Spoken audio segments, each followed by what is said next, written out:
Before we begin the story, let us know where you're watching from by leaving a comment below. If you enjoy this video, don't forget to like and subscribe. Have a wonderful day. Enjoy the story, everyone. Sophia balanced 3 plates of smoked salmon on her left arm when she saw the disaster in slow motion. Someone had left a puddle of champagne right in front of the main table at Manhattan's most exclusive charity gala. Her borrowed heels, 2 sizes too big, slipped like ice skates on marble. Time seemed to freeze. The plates flew in a perfect arc. The salmon drew an artistic trajectory through the air, and Sophia fell backward straight into the lap of the most impeccably dressed man in the entire ballroom. Gosh darn it. I'm so sorry, she gasped, trying to scramble up. But her broken heel made her stumble again, this time with her palms planted firmly against his chest. I swear this wasn't intentional. Alexander Reed looked down at the clumsy waitress now tangled in his lap, then at the salmon remains decorating his $50,000 Armani tuxedo, then at the 15 Japanese investors observing the scene in stone-cold silence. Mr.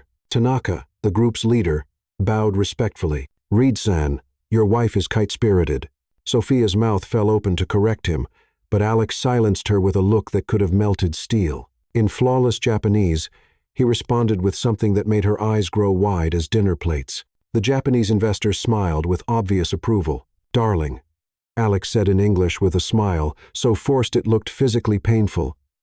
Perhaps we should go freshen up, but I'm not your wife. Darling, he repeated, gently but firmly, gripping her elbow.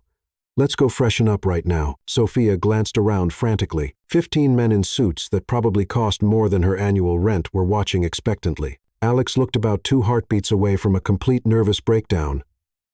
And she desperately needed this paycheck to cover Dad's heart medication.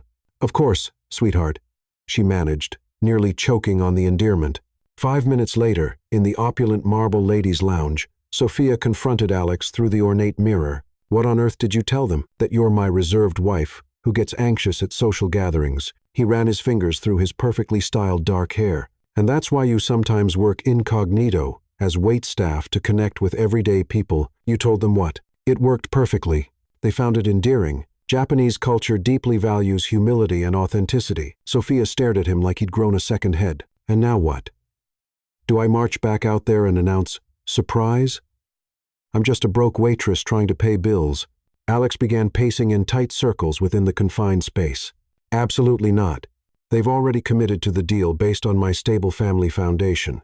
But if they discover I fabricated this, I lose $2 billion. $2 billion? Dude, I don't even have 200 inches my savings account. Precisely. Which is why you will continue playing my wife just for tonight, a few hours at most. What could possibly go wrong? Sophia looked at him like he'd completely lost his marbles. Literally everything could go catastrophically wrong. I don't even know which fork to use for salad, let alone how to act like some billionaire's spouse. It's straightforward. Simply speak minimally. Smile graciously. Allow me to handle all conversations. She crossed her arms defiantly. And what exactly do I get out of this charade? Alex retrieved his leather wallet and placed a sum in her palm that made her knees buckle slightly. That's merely the down payment. Successfully complete tonight's performance. And there's significantly more. Sophia stared at the cash. It represented more than 3 months of her current salary, enough to cover Dad's prescriptions with money left over for rent. Fine. But if anyone asks me direct questions, I'm winging it completely. Absolutely not, he nearly shouted. No improvisation whatsoever. Simply agree with everything I say without exception. Sophia extended her hand decisively. Deal. Husband dearest. When their palms met, neither anticipated the electric jolt that shot straight up both their arms. Alex released her hand first, clearing his throat awkwardly. We should return. They're waiting. Alex?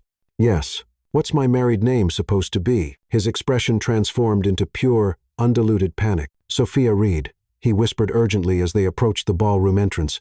You've been Sophia Reed for 3 years. We married in Napa Valley. Honeymoon in the Bahamas. Napa Valley. I've never even been to California. Wine country. Rolling vineyards. Romantic sunsets. Boutique winery. Sophia tried processing this information while surveying the ballroom filled with people who likely earned more in a week than she'd see in several years. And how exactly did we meet? She hissed under her breath. You were, he paused, assessing her appearance, an art student. Aspiring painter. That explains your free-spirited nature. Painter? I can barely manage decent stick figures. Then avoid discussing art entirely. Simply mention you're exploring different creative mediums. Mr. Tanaka approached carrying 2 crystal champagne flutes. Reed-san, would your wife care for refreshment? Sophia grasped the delicate glass with such enthusiasm she nearly shattered it. Absolutely. I absolutely adore. She took a generous sip, and her face contorted with obvious distaste. Champagne. Alex winced internally clearly. Her first encounter with actual champagne. Sophia possesses quite sophisticated taste preferences. He recovered smoothly. She favors younger vintages. How fascinating. Tanaka beamed. My own wife prefers lighter sake varieties. You ladies share wonderful sensibilities. Sophia nodded enthusiastically, causing champagne to slosh dangerously. Exactly. We both appreciate youthful beverages. The awkward silence stretched endlessly.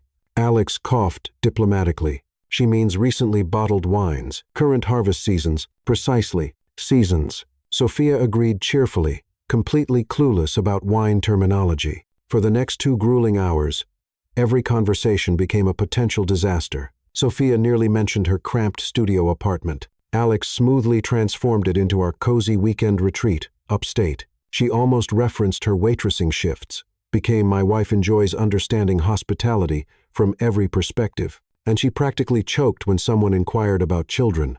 We're actively trying, Alex responded immediately, sliding his arm around her waist. The contact sent lightning through both their bodies. Sophia felt her legs turn to jelly, and an unfamiliar warmth spread through her chest. Judging by Alex's startled expression, he experienced identical sensations. How absolutely precious, gushed an investor's wife. Your connection is so incredibly genuine. Sophia and Alex locked eyes, suddenly aware of something crackling between them that definitely hadn't existed an hour ago. Yes, Sophia murmured breathlessly, unable to look away. Very genuine. Their moment shattered when a fellow server, Sophia's co-worker, hurried past. Sophie, what are you doing mingling with the VIPs? Stephanie's been searching everywhere for, I've never seen this person before. Sophia practically shrieked, bodily steering Alex toward the opposite corner. Too late. Mr. Tanaka had distinctly heard Sophie and noticed the identical server uniforms. Reed, he said slowly, carefully. Might I pose a delicate question? Alex's palms began sweating profusely. Certainly, Tanaka-san. Does your wife currently work at this establishment? The entire world stopped rotating. Sophia felt reality crumbling beneath her feet. Alex's mouth opened and closed soundlessly. Then something completely unexpected occurred. Sophia felt fierce, protective anger surged through her entire being. No way was she letting Alex crash and burn because of her clumsiness. I do volunteer here, she declared boldly, lifting her chin with dignity. Once monthly, I donate my time to charitable causes, completely pro bono, because I believe wealthy families should actively contribute to their communities. The fabrication flowed so naturally, she nearly convinced herself. Alex stared at her with a mixture of terror and genuine admiration. My wife possesses an extraordinarily generous spirit, he said, his voice unexpectedly husky. Tanaka's face lit up with complete approval. How truly admirable. A family that practices authentic philanthropy. When the Japanese delegation moved aside for private discussion, Alex gripped Sophia's arm. Why did you cover for me like that? Wasn't about to let you face disaster alone. She shrugged casually. We're temporary partners in this insanity. Something deep in Alex's chest warmed in a way he'd never experienced. Nobody had ever protected him so instinctively. Sophia, Alexander Reed. They spun around to witness a statuesque redhead woman storming across the marble floor in designer stilettos that could double as weapons. Who is that? Sophia whispered frantically. Alex's complexion turned ashen. My former fiancée. Your what? Violet Harrington halted directly in front of them, green eyes blazing with fury. So, the rumors are actually true. You married some random waitress. Sophia glanced between Alex and Violet, then noticed the 15 Japanese investors obviously watching this drama unfold in real time. Well, crud, she muttered under her breath. The perfect cliffhanger hook was served on a silver platter with devastating consequences waiting in the wings. Violet Harrington was the type of woman who entered rooms like she owned them, flame-red hair in a perfect shiny emerald cocktail dress that probably cost more than Sophia's car. And at this moment, she was clearly ready for war. 3 months, Alexander, she said, completely ignoring Sophia's existence. 3 months since you called off our engagement, claiming you weren't ready for commitment, and now I discover you're married. Sophia looked at Alex, who appeared to have swallowed a cactus whole. Violet, I can explain. Explain what? Her voice climbed an octave. That you left me at the altar for some. She eyed Sophia from head to toe with obvious disdain. Server. Sophia's blood boiled. One thing was pretending to be rich. Another was being humiliated by this walking fashion magazine. Excuse me, princess. Sophia stepped forward. But who exactly do you think you are talking to me like that? Alex tried to intervene. Sophia. Sweetheart. There's no need to. Actually, honey. She emphasized the word while still glaring at Violet. There absolutely is. Nobody disrespects me to my face. Violet laughed with pure venom. Your face? You shouldn't even be here. This event is for people with class. And what class is that? Sophia crossed her arms, the kind that abandons men at altars and then makes public scenes. A collective ooh echoed through the ballroom. Several guests moved closer, phones discreetly recording. Alex panicked completely. The Japanese investors were watching every second of this confrontation. Ladies, please, let's maintain some dignity. Dignity? Violet shrieked. I'm going to sue both of you. Fraud marriage is illegal. The world stopped spinning. Sophia felt the ground crumble again. But this time, Alex reacted first. Fraud. He forced a laugh. Violet, you're delusional. Sophia has been my wife for 3 years. 3 years? Violet spat. Alexander, we were together for 3 years. Deadly silence. Sophia looked at Alex with an expression that could have melted titanium. So, she said very slowly, when you were engaged to her, you were already married to me. Alex opened and closed his mouth repeatedly. The Japanese investors moved closer, clearly fascinated by this soap opera unfolding. The situation is complicated. Sophia felt genuine fury building, not just because of the lie, but for being used in such a humiliating situation. You know what, dear? She said, removing the borrowed ring Alex had slipped on her finger. You can explain this complication to your Japanese friends yourself. I'm out. She tossed the ring at his chest and started to walk away, but Violet wasn't finished. Oh no, you're not getting away clean. I'm telling everyone you're both frauds. Sophia stopped, turned slowly, and then did something that surprised everyone, including herself. She marched back, grabbed Alex by his silk tie, pulled him down, and kissed him. It wasn't a delicate peck. It was a movie-worthy kiss. The kind that stops time and makes the world disappear. A kiss that made it crystal clear to anyone watching that there was real fire between them. When she released him, Alex looked like he'd been struck by lightning. 3 years married, Sophia announced loud enough for everyone to hear. And my husband still makes me feel like this. That's what true love looks like. The guests erupted in applause. Some even whistled appreciatively. The Japanese investors smiled with obvious approval. Violet's face turned the color of a ripe tomato. This is ridiculous. What's ridiculous? Said Mr. Tanaka, approaching. Is an ex-fiancé trying to sabotage a happy marriage? In Japan, this behavior would be considered very dishonorable. Violet looked around, realizing she'd lost her audience completely. With one final venomous glare, she clicked away on her stilettos. When the commotion died down and guests dispersed, Alex and Sophia found themselves alone in a corner of the ballroom. That kiss, he started, pure acting. She cut him off too quickly. Right, acting, he agreed. But his eyes said something entirely different. So, you were engaged to Miss Drama Queen for 3 years? Alex sighed deeply. Arrangement between families. Too wealthy dynastious. Convenient marriage. I ended it because I realized I felt absolutely nothing for her. And now, what happens when your Japanese friends discover we're complete frauds? They won't discover anything, he said with surprising determination. Because we're not frauds. How are we not frauds, Alex? I literally met you 4 hours ago. He stepped closer, and Sophia felt that electric shock again. The paperwork might be fake, but this he gestured between them isn't. Sophia swallowed hard. There was something in the way he was looking at her. Alex, I don't understand. Tanaka invited us both to dinner tomorrow night as a couple. He wants to meet the extraordinary woman who captured the heart of Manhattan's most eligible bachelor. What? And there's more. Alex ran his hand through his hair. My grandmother wants to meet you. Sunday family brunch. Sophia felt her knees go weak. Your grandmother? Alex? This is spinning completely out of control. I know, but if we back out now, we lose everything. And it's not just the money. He paused as if about to say something more, but held back. It's not just the money. What? He looked directly into her eyes. It's not just the money I don't want to lose. The air between them became charged with electricity. Sophia felt her heart racing. "Alex, a contract," he said quickly. "Let's make a contract. 2 weeks. You stay as my wife for 2 weeks until I close the deal and calm my family down. I'll pay you enough so you never have to worry about money again. And after that, amicable divorce. You go back to your life if I go back to mine." Sophia studied his face. 2 weeks. Serious money. And this strange feeling in her chest that she couldn't identify. "Okay," she sighed. 2 weeks. They shook hands again.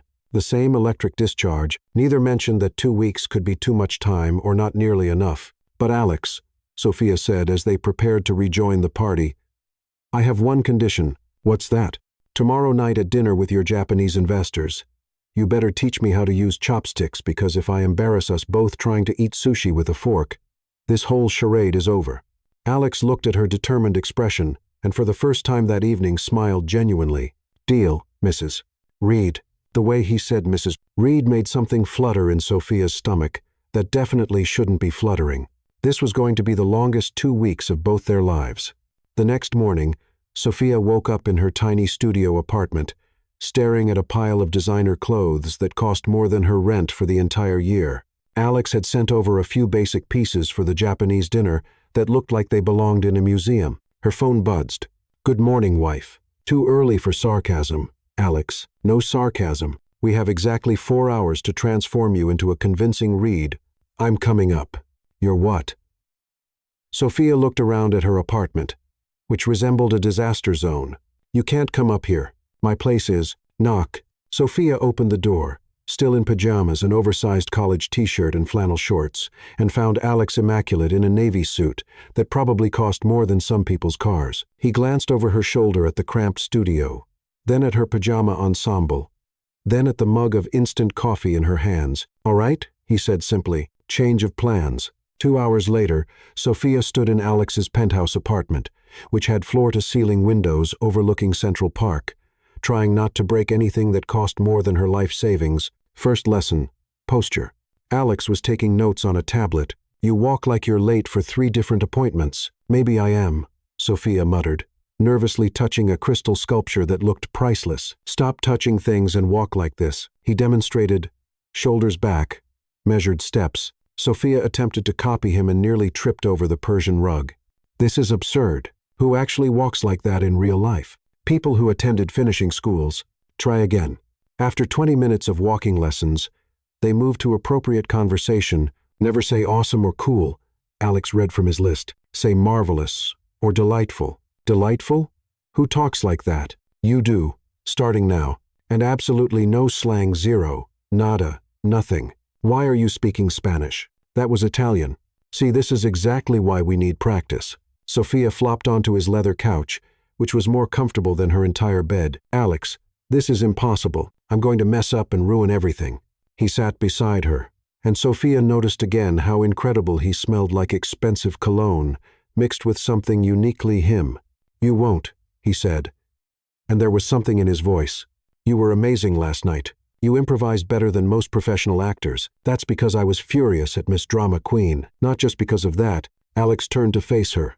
"You have something authentic. People believe you because you believe what you're saying when you say it." They sat looking at each other for a moment that stretched longer than it should have. Sophia felt the air getting thick. "Right."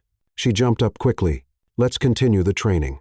The next 2 hours were a comedy of disasters. Sophia spilled red wine on Alex's white shirt. "It's supposed to look natural."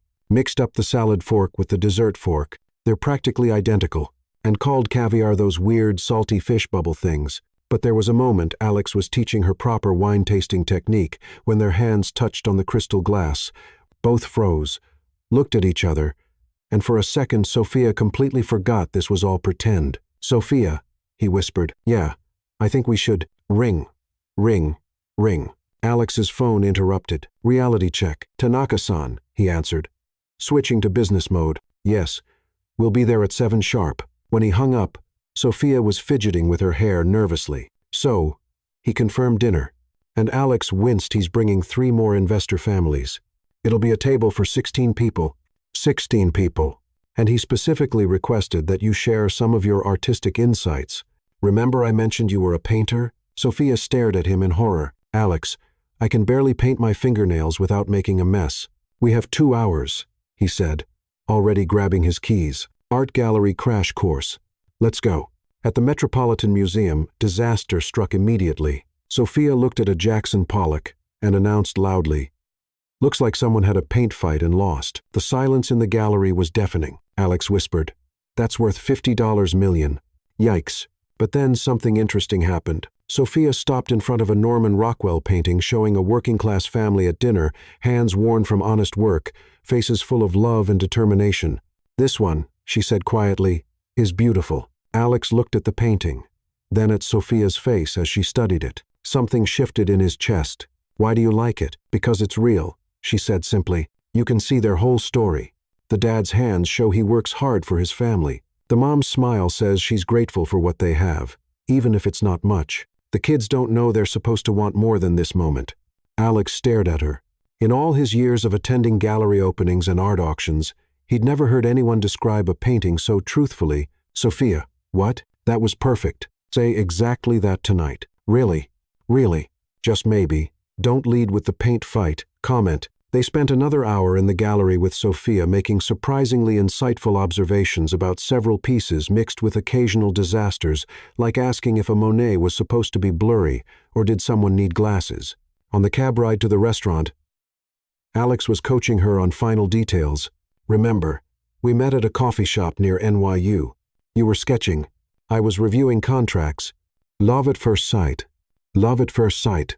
Sophia raised an eyebrow.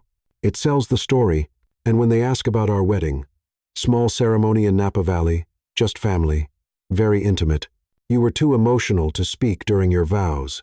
Sophia recited, "Perfect. And if anyone asks about the cab stopped in front of the most exclusive restaurant in Manhattan.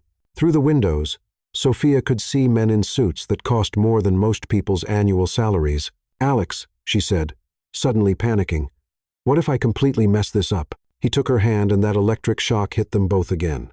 "Then we mess it up together." Sophia looked at their joined hands, then at his face. Something was definitely happening between them. "Together," she agreed. As they walked toward the restaurant entrance, neither noticed Violet Harrington sitting in a black sedan across the street, phone in hand, making a very interesting call.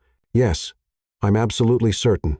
Alexander Reed is committing fraud, and I have proof. Meet me tomorrow with a photographer. This story is going to destroy him." The biggest complication of their fake marriage was about to walk through the door wearing designer heels and a vindictive smile. The restaurant was the kind of place where reservations required a 3-month wait and a personal recommendation from someone who owned their own island. Crystal chandeliers cast elegant shadows over tables set with more silverware than Sophia had in her entire apartment. She counted at least 6 different forks at each place, setting and felt her confidence evaporating. "Breathe," Alex whispered as they approached their table. "Remember, you belong here." "No, I don't," Sophia hissed back. "I belong at a diner with plastic menus and bottomless coffee. Tonight, you're Sophia Reed, accomplished artist and philanthropist. You've had dinner at the White House." "The White House?" "Figuratively speaking, just follow my lead." "And Reed-san?" Mr. Tanaka rose from the head of an enormous table beaming with genuine warmth. "And the lovely Sophia-san. We are so honored." Sophia plastered on what she hoped was a sophisticated smile as Alex made introductions. 16 of the wealthiest, most powerful people in Manhattan stood to greet her, and every handshake felt like a test she was failing. "Mrs. Reed," said Patricia Rothschild, wife of investment banker extraordinaire. "Alexander tells us you're quite the accomplished painter. How fascinating. I dabble myself, though I'm afraid I lack any real talent." Sophia's mouth went completely dry. "Well, it's very..." Sophia is incredibly modest about her work. Alex jumped in smoothly. "She believes art should speak for itself rather than being discussed endlessly." "How refreshingly humble," exclaimed another wife. "In today's world of self-promotion, such discretion is rare." Sophia shot Alex a grateful look, one crisis averted. The first course arrived, something that looked like abstract art on a plate. Sophia watched the others pick up their silverware and tried to copy them, accidentally grabbing the butter knife instead of the appropriate fork. "Interesting technique," murmured the man to her left, watching her struggle with the knife. "It's European style," Sophia improvised, desperately. Alex smoothly reached over and handed her the correct utensil. Sophia spent a semester studying in Paris. She picked up some unconventional habits, Paris? Patricia clapped her hands together. How wonderful. Which arrondissement? Sophia panicked. She didn't even know what an arrondissement was, let alone which ones existed in Paris. The artistic one, she ventured. Ah, Montmartre. Patricia sighed dreamily. The Sacré, Coeur, the little cafes, the street artists. How romantic. Sophia nodded enthusiastically, having no idea what Patricia was talking about, but grateful for the lifeline. The conversation flowed through topics Sophia knew nothing about. Yacht clubs, private jets, charity boards, summer houses in the Hamptons. She smiled, nodded, and tried to look interested, while Alex steered conversations away from direct questions about her background. Then, disaster struck. Sophia, dear, said Mrs. Piton, a woman whose jewelry probably cost more than most people's houses.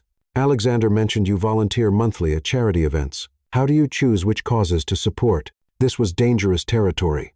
Sophia's only experience with charity was being on the receiving end of it when her family couldn't afford Dad's medications. I believe in causes that help families facing medical crises, she said carefully. Thinking of her father's heart condition, the table fell silent. Sophia wondered if she'd said something wrong. How deeply personal, Mrs. Piton said softly. Did your family face such challenges? Sophia felt all eyes on her. Alex's expression was tense, ready to intervene if needed. My father, Sophia said quietly. Deciding honesty was her only option. Heart problems. The bills were overwhelming. I learned how quickly a family can go from stable to struggling when medical crisis hits. The silence stretched longer. Sophia wondered if she'd just blown their entire charade. Then something unexpected happened. Mrs. Piton reached across the table and squeezed Sophia's hand. My dear girl, she said, with genuine emotion. My husband survived 3 heart attacks before his bypass surgery. I know exactly what you mean. It's why I chair the Cardiac Research Foundation. Suddenly, half the table was sharing similar stories. Children with cancer, parents with Alzheimer's, spouses with rare diseases. Sophia realized these wealthy people, despite their privilege, had faced the same fears and heartbreak as everyone else. This is why I married her, Alex said unexpectedly, his voice thick with something that sounded suspiciously real. Sophia doesn't just donate money to causes, she understands them from the inside. When he looked at her across the table, Sophia saw something in his eyes that made her breath catch. For a moment, it didn't feel like acting anymore. The second course arrived with a palate cleanser that Sophia had never encountered before. She watched the others and tried to follow along, but the tiny spoon was confusing, and the sorbet kept sliding around. Having trouble with that? Asked the teenage daughter of one of the investors, clearly amused. It's slippery, Sophia admitted, which made the girl laugh. I hate these fancy palate cleansers, too, the girl whispered conspiratorially. Give me a regular ice cream cone any day. Sophia grinned. Vanilla soft serve from a truck with rainbow sprinkles. Ladies, the girl's mother interrupted with a fond smile. Perhaps we should maintain some sophistication. Mom. Sophia was just agreeing that some simple pleasures are better than fancy ones, the girl protested. That's sophisticated, right? Appreciating authenticity, Alex caught Sophia's eye and winked. The kid had just handed them a perfect save. Exactly, Sophia said. Sometimes the most profound experiences are the simplest ones. The third course brought a new challenge. Whole lobster that required actual technique to eat properly. Sophia stared at the crustacean like it was a puzzle she needed to solve. Allow me, Alex said, reaching across to help her with the shell. His fingers brushed hers as he guided her hands with the special crackers and tiny fork. The contact sent electricity shooting up both their arms, and they froze for a moment, staring at each other. How sweet, someone commented. Still newlyweds after 3 years. Some couples never lose that spark. Added another voice. Sophia and Alex broke eye contact quickly, both slightly breathless. So, Sophia, Mr. Tanaka said as they worked through the main course, Alex mentioned you have insights into contemporary art. What do you think of the current market? This was the moment Sophia had been dreading. She took a deep breath and thought about their visit to the museum that afternoon. About the paintings that moved her and the ones that left her cold. I think, she began slowly. The market has become too focused on investment value and not enough on emotional impact. Art should make you feel something, not just appreciate in value. The table leaned in, clearly interested. A piece that costs $50 million means nothing if it doesn't speak to your soul. Sophia continued, gaining confidence. I'd rather own a $5 sketch that captures truth than a masterpiece that leaves me empty. Fascinating perspective, murmured a gallery owner at the far end of the table. Very refreshing in today's commercial art world. What type of work do you create yourself? Asked another guest. Sophia's mind raced. Alex was watching her carefully, ready to jump in if needed. I'm transitioning between mediums right now, she said carefully, exploring different ways to capture authentic human experience. It wasn't entirely a lie. Her life was definitely a transition between different experiences. The experimental phase can be so liberating. Patricia nodded knowingly. Freeing yourself from conventional expectations. Exactly. Sophia agreed, relieved. The conversation moved on to other topics.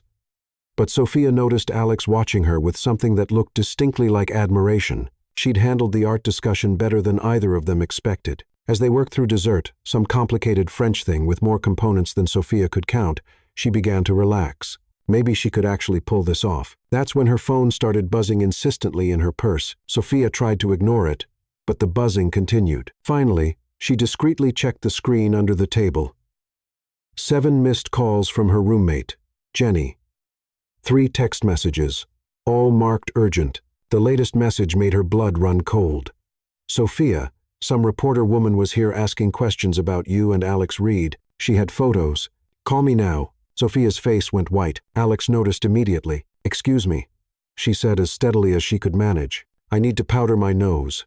She stood up on legs that felt like jelly and walked toward the ladies' room. Alex's concerned gaze following her.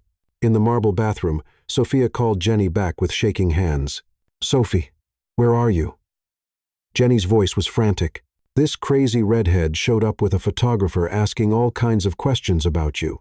She knew you worked catering gigs, knew about your dad's medical bills, even knew which apartment was ours. What did you tell her? Nothing, but she said she had photos of you at some fancy event last night, and she was going to prove you were lying about something. She kept asking if you were really married to some billionaire guy. Sophia's world tilted.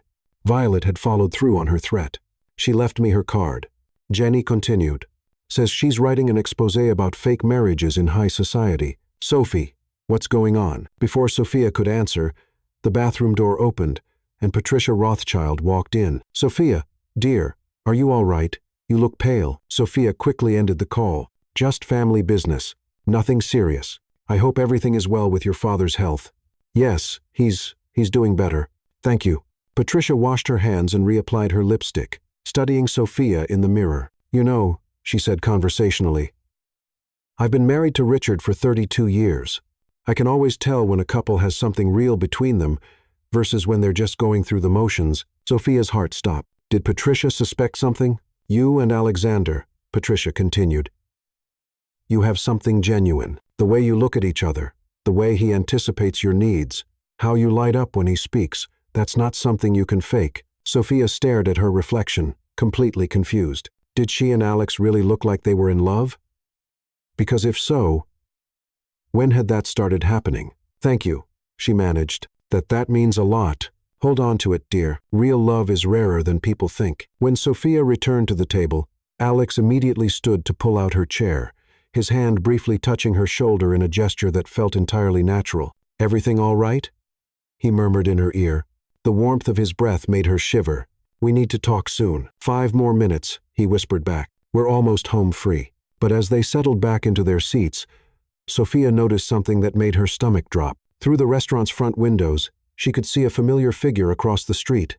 Violet Harrington talking animatedly on her phone, while a man with a large camera stood beside her.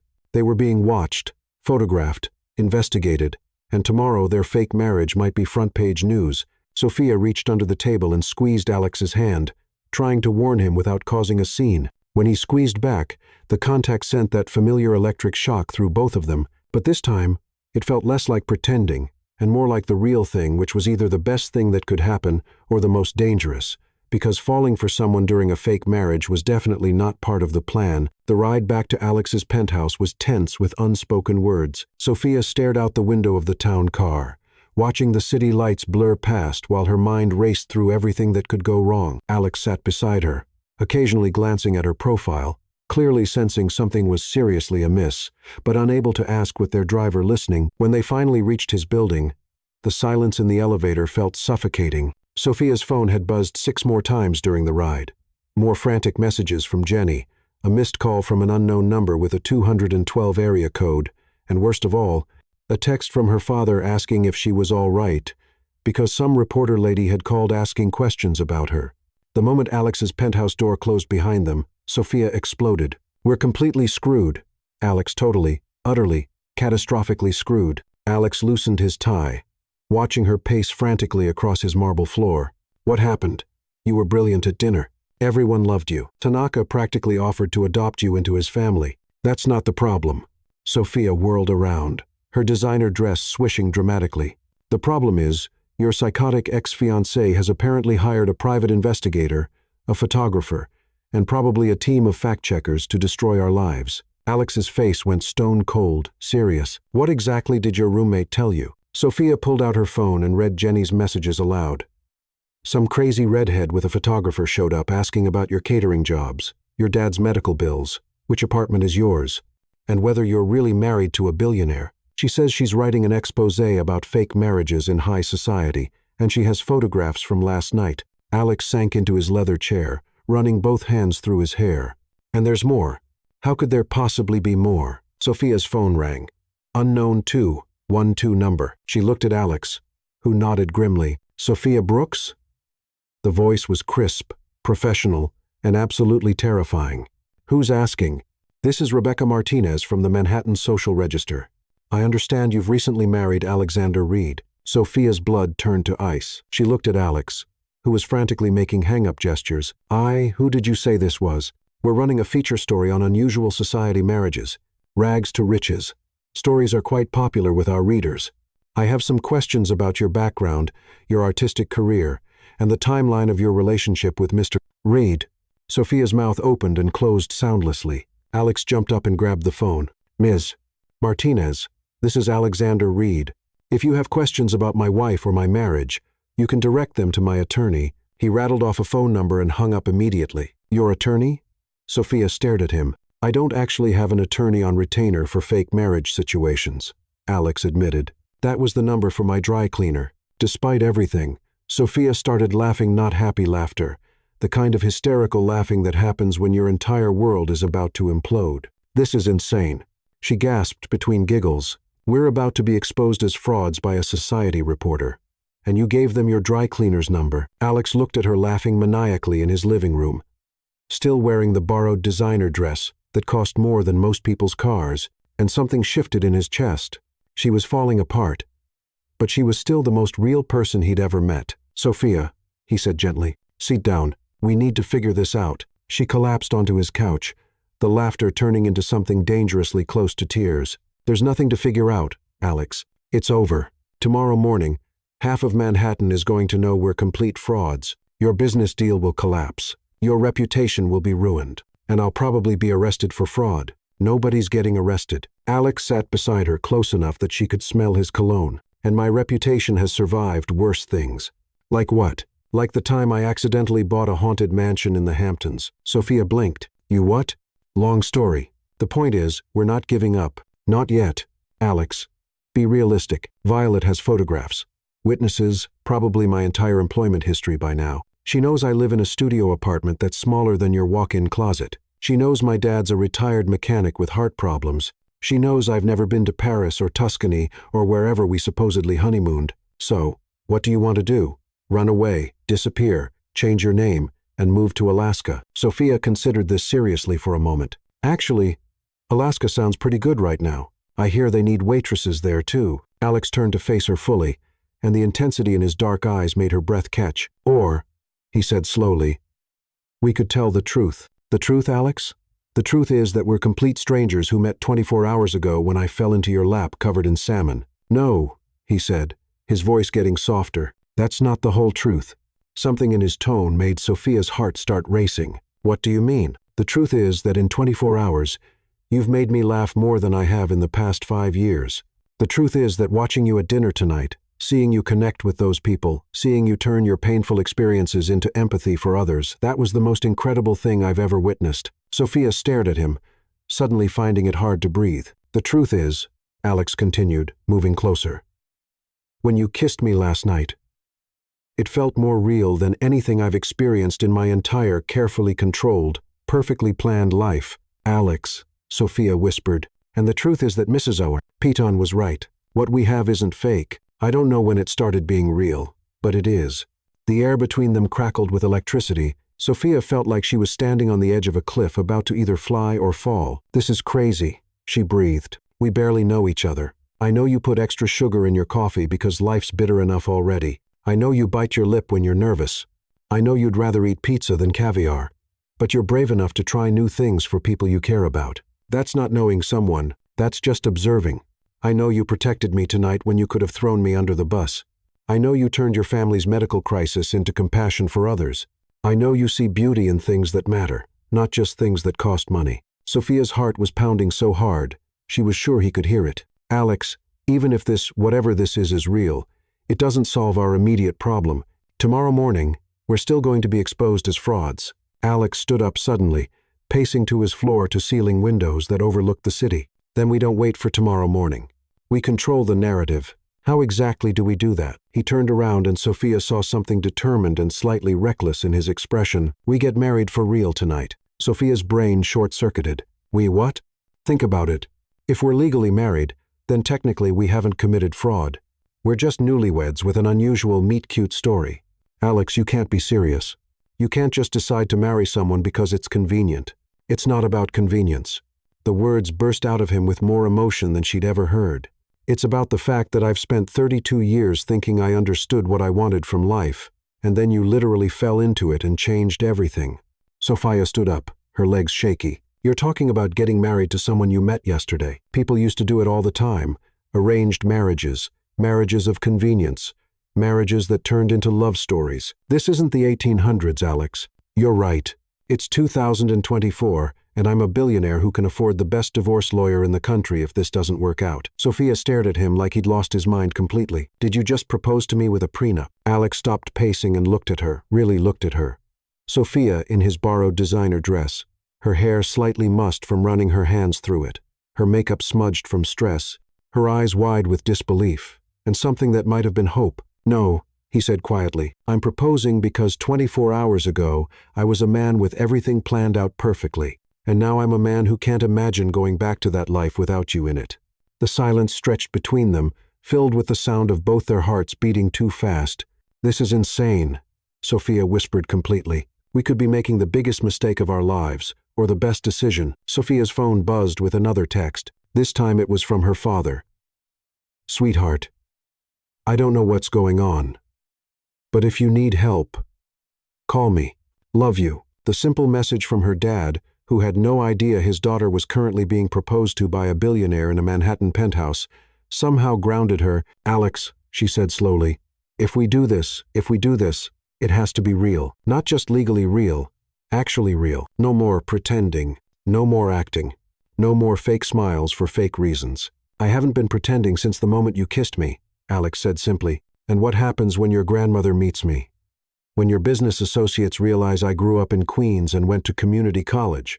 When everyone figures out I'm not sophisticated or cultured or any of the things a billionaire's wife is supposed to be? Alex crossed the room in 3 quick strides and took her face in his hands. Then they'll realize I'm the luckiest man alive because I found someone who makes me want to be real instead of perfect.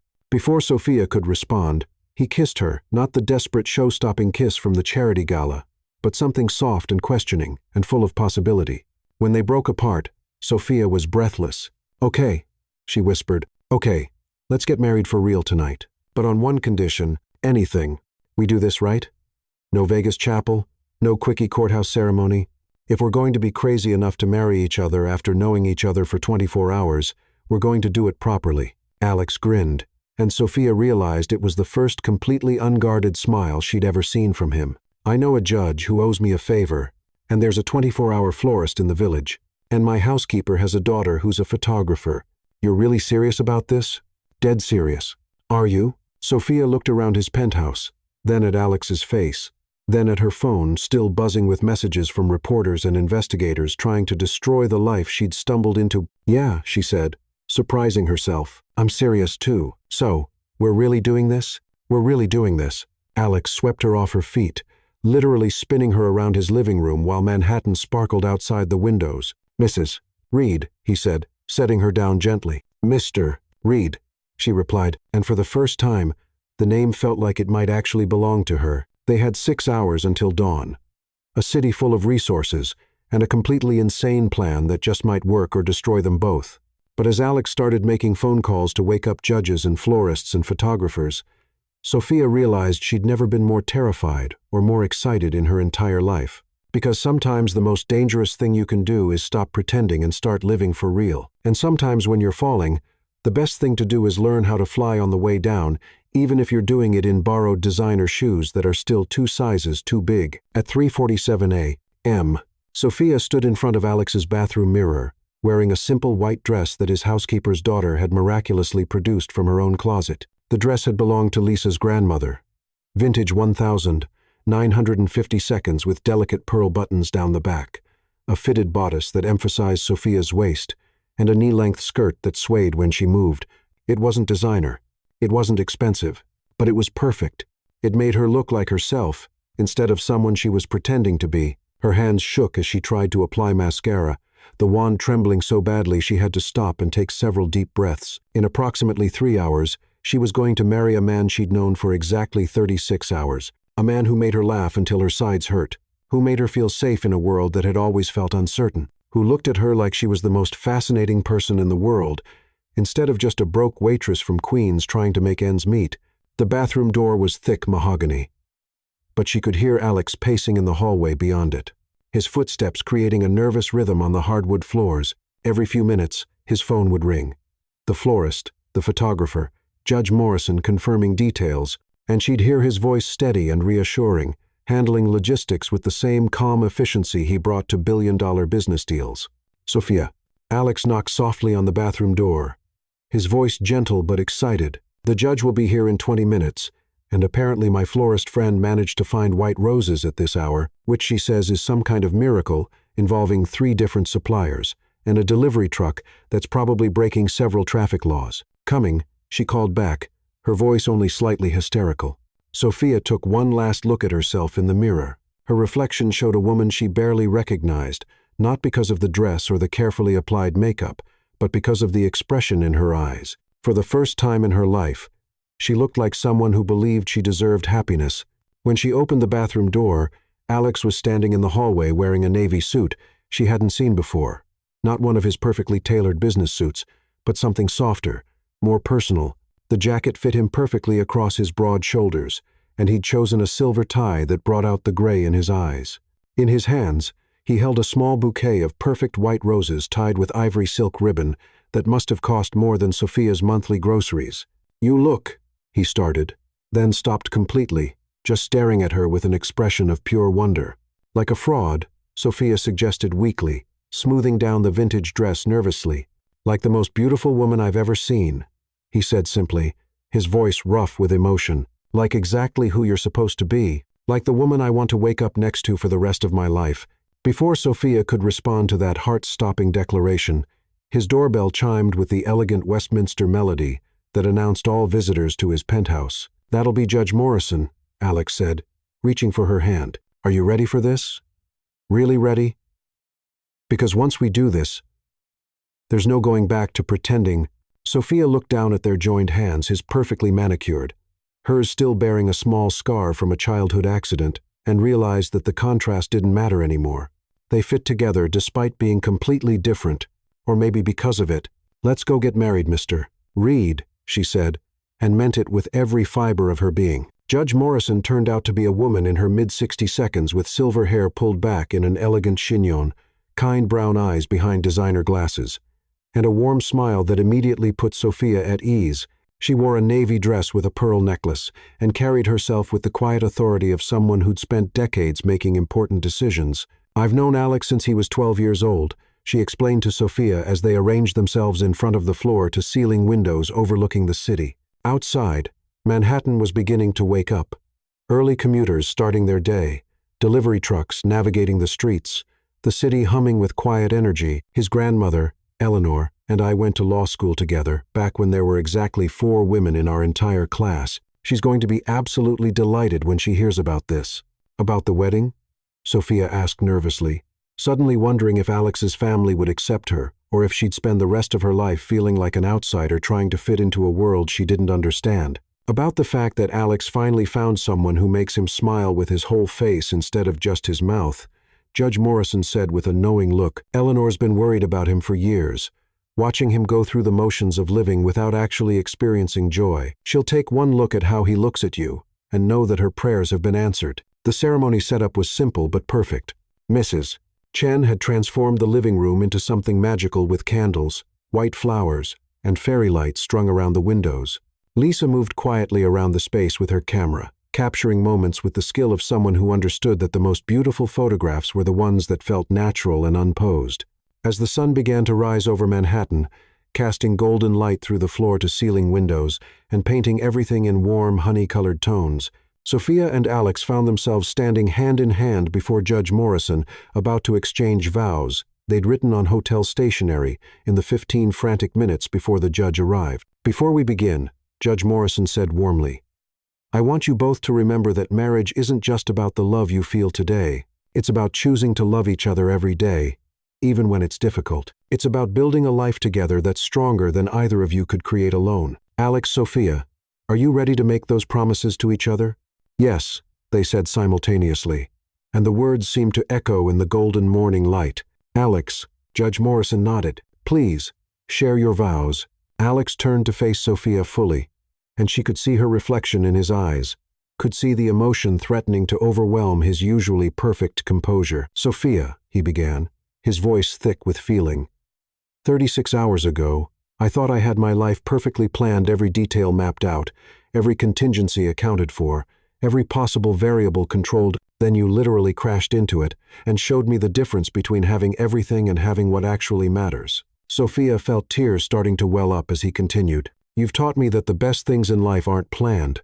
They're discovered. You've shown me that being real is infinitely better than being perfect. You've made me laugh at myself, made me question everything I thought I wanted, and made me realize that all those years of careful planning were just me waiting for you to show up and turn my world upside down in the most wonderful way possible. His voice grew stronger, more confident. I promise to love your honesty, even when it terrifies me. I promise to appreciate your courage, even when it makes me panic. I promise to support your dreams, even when they're different from mine. I promise to be worthy of your trust, to protect your heart, and to spend every day proving that falling for you was the smartest thing I've ever done. Sophia wiped away tears. She didn't realize she was crying, her heart so full she could barely breathe. Sophia, Judge Morrison prompted gently, your vows. Sophia took a shaky breath, looking down at the hotel stationery in her trembling hands, then back up at Alex's face. Alex, I've never been good at pretty speeches or fancy words, so I'm just going to tell you the truth, which is what you've taught me to do, she began, her voice getting stronger with each word. 2 hours ago, I was a woman who thought she knew exactly how small her life was supposed to be. I thought I understood my limitations, my place in the world, what I could reasonably hope for. She looked directly into his eyes, seeing nothing but love and acceptance there. Then you caught me when I fell, literally and figuratively, and showed me that maybe I was thinking too small. You make me feel brave enough to be myself, even when myself feels like not nearly enough. You make me want to be better, while also accepting exactly who I am right now, messy parts and all. You've convinced me that fairy tales can actually happen to regular people from Queens who don't know which fork to use for salad. Alex laughed softly, his eyes bright with unshed tears. I promise to love you with everything I have, even if what I have isn't fancy or sophisticated or worth billions of dollars. I promise to challenge you when you're too comfortable, support you when you're struggling, and remind you every day that the man you are when you're just being yourself is infinitely more valuable than the man you think you're supposed to be. She took his hands in both of hers. I promise to build a life with you that's real and messy and beautiful, and completely our own. And I promise that no matter how crazy this world gets, you'll always have a home with me. The silence that followed was filled with golden morning light, and the sound of both their hearts beating too fast. The rings? Judge Morrison prompted gently, her own eyes suspiciously bright. Alex pulled out 2 simple gold bands from his jacket pocket. I had to wake up 3 different jewelers to find these, he whispered to Sophia. Loud enough for everyone to hear. The first 2 hung up on me. The third one thought I was having some kind of breakdown, But I wanted you to have something that was just ours, not borrowed or fake or part of any performance. The rings were perfect, classic, simple, elegant without being ostentatious.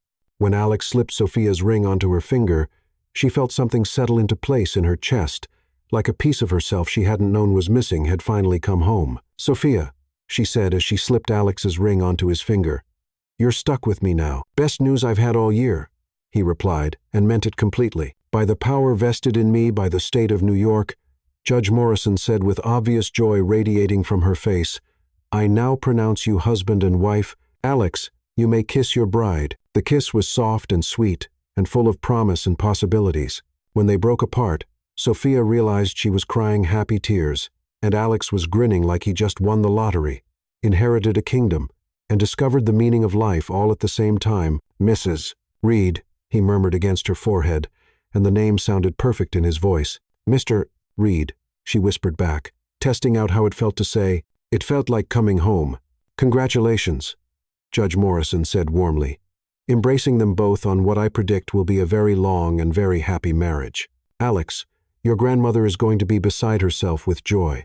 She's been waiting for you to find real love for years." After Judge Morrison left with promises to handle all the legal paperwork, and Mrs. Chen disappeared discreetly to prepare what she called proper wedding breakfast, Sophia and Alex found themselves alone on his terrace, as the sun painted the sky in brilliant shades of pink, gold, and orange.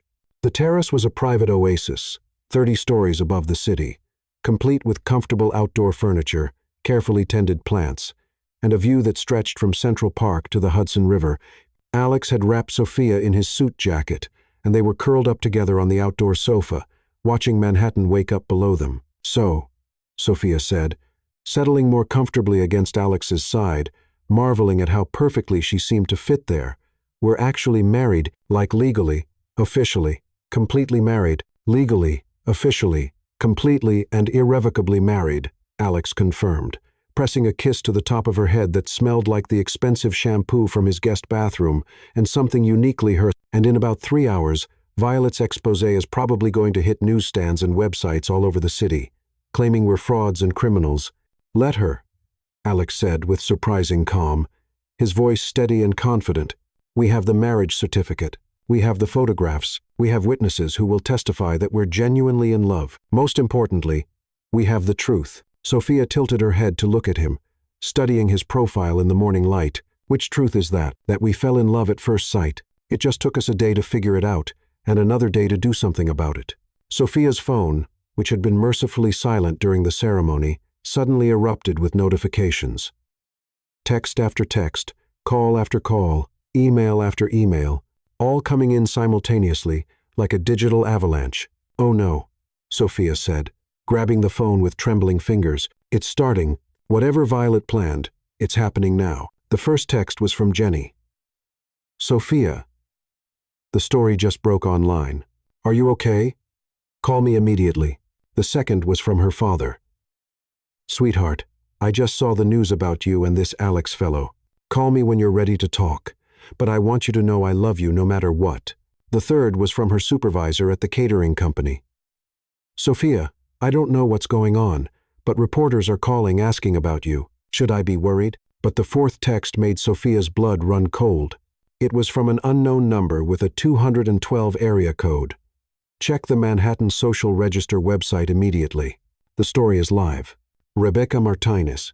With shaking fingers, Sophia pulled up the website on her phone. Alex leaned over to read with her, his arm tightening around her waist protectively. The headline made them both freeze completely. Exclusive. The real story behind Manhattan's most romantic marriage. "Oh, God," Sophia whispered, her voice barely audible. "This is it. We're finished. Our lives are over." But as they read the article together, both their jaws dropped in complete shock. The story wasn't an expose. It wasn't a scandal. It wasn't an attack. It was a love letter.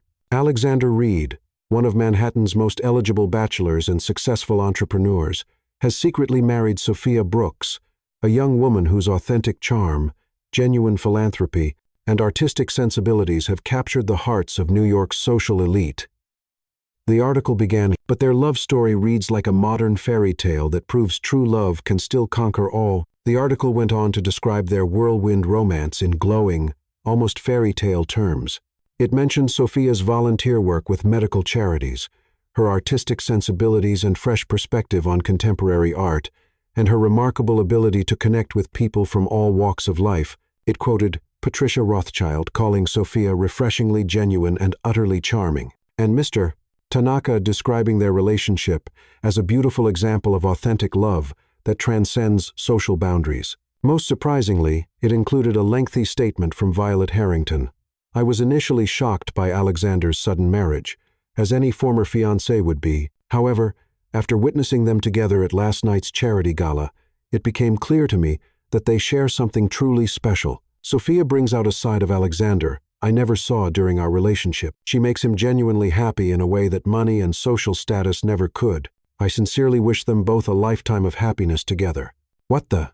Sophia stared at the screen in complete bewilderment. This doesn't make any sense at all. Violet wanted to destroy us. She hired investigators and photographers. She was going to expose us as frauds. Alex was grinning as he continued reading. Keep going. Look at the last few paragraphs. Sophia scrolled down and gasped audibly. At the bottom of the article was a photo, one of Lisa's shots from their wedding ceremony just an hour ago. Sophia in her simple vintage white dress, Alex in his navy suit, both of them looking absolutely radiant as they exchanged rings with the sunrise painting everything golden behind them. Sophia was laughing at something Alex had whispered, and he was looking at her like she was the most precious thing in the world. The caption read, "The happy couple celebrating their marriage this morning in an intimate sunrise ceremony, surrounded by close family and friends in Alexander's Manhattan penthouse." Below that was another photo. This one of them dancing on the terrace just minutes ago. Sophia wrapped in Alex's jacket, both of them smiling with pure, unguarded joy. How did they get these photos so fast? Sophia asked in amazement. Lisa just took them. More importantly, Alex said, pulling out his own phone. Look at this. He showed her a text from Judge Morrison that had arrived while they were reading. Alex, I hope you don't mind, but I couldn't resist sharing the good news with a few people. Your grandmother, Eleanor, is absolutely over the moon. She's been waiting for you to find real love for years. She may have mentioned your wedding to a few close friends who may have mentioned it to their friends who may have mentioned it to some well-connected people in the media. The story was always going to come out, so we decided to make sure it came out the right way. Congratulations again on finding your perfect match. Sophia looked at Alex, then back at the article, then at her new wedding ring, sparkling in the morning light, then back at Alex's face. So, let me get this straight, she said slowly, trying to process everything. Your grandmother leaked news of our real wedding to the press to cover up any potential scandal about our fake marriage? Apparently so. And Violet decided to play nice and give us her blessing instead of trying to destroy us. Seems that way. And now all of Manhattan thinks we're the most romantic couple since Romeo and Juliet, apparently, except with a happier ending. Alex finished, scrolling through more of the article, and they're absolutely right. Sophia's phone rang again. She looked at the caller ID and winced. It's my dad. I have to answer this. Answer it, Alex encouraged, squeezing her hand supportively. It's time he properly met his new son-in-law. Sophia took a deep breath and accepted the call, putting it on speaker so Alex could hear, too. Hi, Dad. Sophia Rose Brooks. Her father's familiar voice came through the speaker, warm with affection and gentle amusement. Did you really get married at 4 inches the morning without inviting your old man to walk you down the aisle? Dad, I can explain everything. Honey, I don't need explanations or apologies. I just need to know one thing. Are you happy? Really, truly happy? Sophia looked at Alex, who was watching her with such love and tenderness and complete devotion that her heart felt like it might burst from sheer joy. Yeah, Dad, she said softly, her voice thick with emotion. I'm really, really happy. Happier than I ever thought I could be. Then I'm happy, too, sweetheart. Now, put my new son-in-law on the phone. I want to have a little chat with him about how he plans to take care of my daughter. Alex took the phone with only slight terror in his eyes. Mr. Brooks, this is Alex. It's an honor to speak with you, sir. Sophia could hear her father's voice clearly through the speaker. Son, I've got one question for you, and I want a completely honest answer. Yes, sir. Anything. Do you love my daughter? And I mean really love her, not just the idea of her or the convenience of her or the novelty of her. Do you love Sophia exactly as she is for who she is? with all her stubbornness and sass and tendency to speak her mind even when it's inconvenient? Alex looked directly at Sophia as he answered, his voice strong and certain. Sir, I love your daughter more than I thought it was possible to love another human being. She's the bravest, most genuine, most extraordinary person I've ever met. She makes me want to be a better man every single day. She challenges me, inspires me, makes me laugh, and somehow makes everything in my life make sense for the first time. I plan to spend the rest of my life trying to deserve her and making sure she never doubts how precious she is. There was a long pause. Then Sophia heard her father chuckle, the sound warm and approving. Well, all right then. Welcome to the family, Alex. You take good care of my girl. You hear? I will, sir. I promise you that. And Alex, next time you want to marry my daughter, you give me a call first. I've been waiting 37 years to walk her down an aisle. Actually, sir, Alex said, glancing at Sophia with a mischievous smile, we were hoping you might help us plan a proper celebration, something with all our family and friends where Sophia can wear a real wedding dress and you can give her away properly. Sophia's eyes widened. Alex, what are you? A second wedding. Her father's voice was delighted. Now that sounds like a perfect idea. When Alex handed the phone back, Sophia was crying again, happy tears that she couldn't seem to stop. A second wedding, she asked through her tears. The first one was for legal necessity, Alex explained, wiping her tears away with his thumbs. The second one will be for celebration for our families and friends, for everyone who loves us and wants to see us happy. But we're already married, which means the second time will be purely about joy.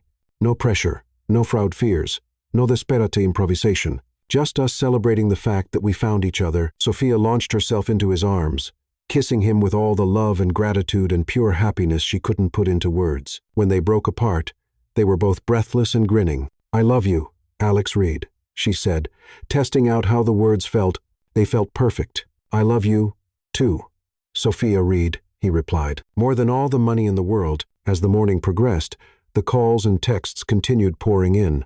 Congratulations from people Sophia had never met, interview requests from magazines and talk shows, invitations to charity galas and society events. Alex fielded most of them while Sophia called Jenny back to assure her best friend that she hadn't been kidnapped by billionaires or lost her mind completely. Sophie, Jenny said after Sophia had explained the entire impossible story, this is the most insane thing that's ever happened to anyone in the history of the world. But you know what? What?